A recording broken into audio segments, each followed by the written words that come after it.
This is Twit. I'm just going to read the title from your article on PC Perspective. EVGA announces the GeForce RTX 2060 RX.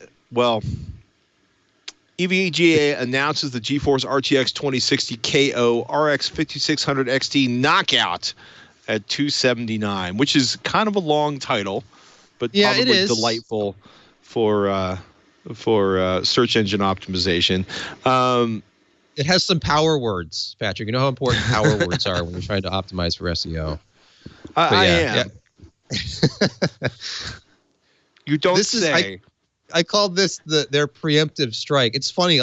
This is not my hyperbole here. The actual quote from EVGA's marketing on their web page for this product was, quote, "The new EVGA GeForce RTX 2060 KO is here to knock out," that was in all caps, "the competition at a value you cannot pass up," end quote.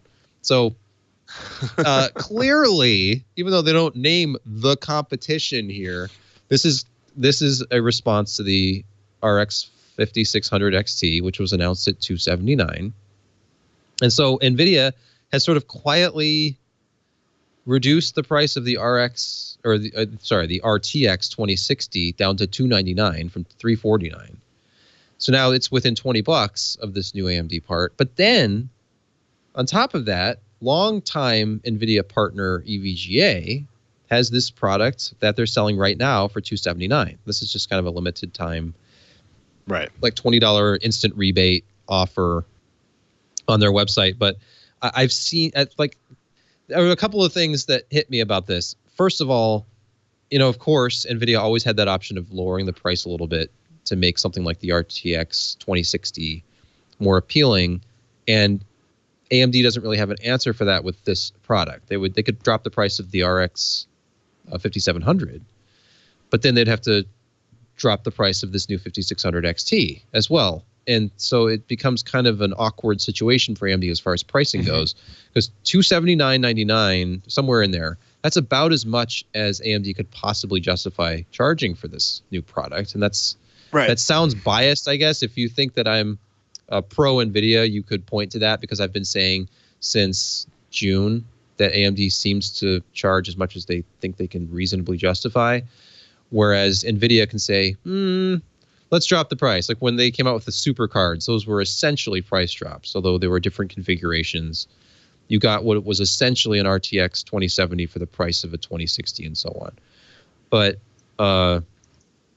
this is...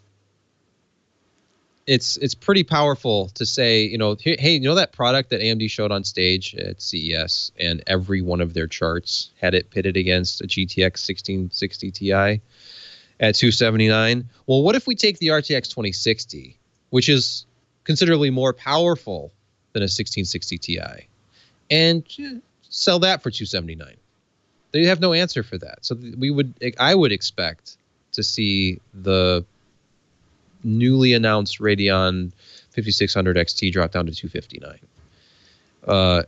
But then this is a temporary price drop, so maybe they won't. They should, I think.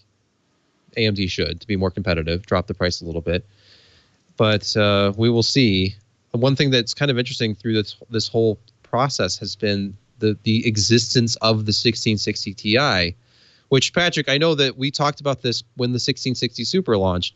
Why would anyone buy a 1660 Ti at $279 when you come within about 5% of the performance with the 1660 Super for $50 less? That's a $229 and up graphics card that comes very close to the performance of the 279 and up graphics card. So close, in fact, that it's like... It's negligible. It's what's 2 or 3 frames per second in a game if you're already over 60, if you're already over whatever your monitor's refresh rate is. Oh, it depends how desperate your marketing department is. Yeah. And we've talked about the segmentation to death, and it's right. We've reached the point where there are I would have thought they'd discontinue the 1660 Ti because the Super kind of replaces it.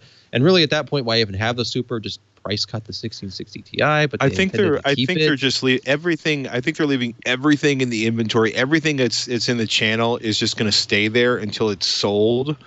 or it becomes so embarrassingly outdated for the price versus the performance that they just have to give up and either slash the prices. They just seem to be sitting on everything at this point. It's painful. It's irritating. Yeah. Although I will say maybe it was the brilliant long play strategy. Like they were playing chess when I was mentally playing checkers or something. When the 1660 what am I trying to say? When the RTX 2060 Super came out, I was confused as to why they were still selling the non-super version of that card. They discontinued the RTX. They discontinued the RTX 2070, replaced it with a super. They discontinued the RTX 2080, replaced it with a super. They left the RTX 2060 in place at $349 and released the super at $399.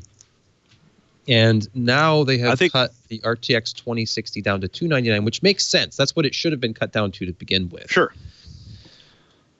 So there's that bridge between the GTX and the RTX series at $299 before you jump up to $399 with the 2060 Super. If anything I just said is even reasonably accurate, I guess in the end it made sense to keep the RTX 2060 alive and not discontinue it.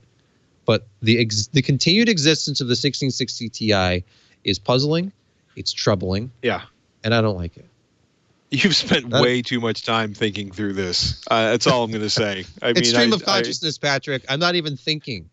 You're thinking. Tell, if you carefully listen to the words that I'm saying, there's not a whole lot of I'm not going to say validity, but maybe sanity behind a lot of it. There's some measurable percentage of the clock cycles available inside of your skull that are dedicated to being pissed off about the 1660 Ti, period. End of discussion. There's no arguing that. You want that card to die. I won't even try to argue with it.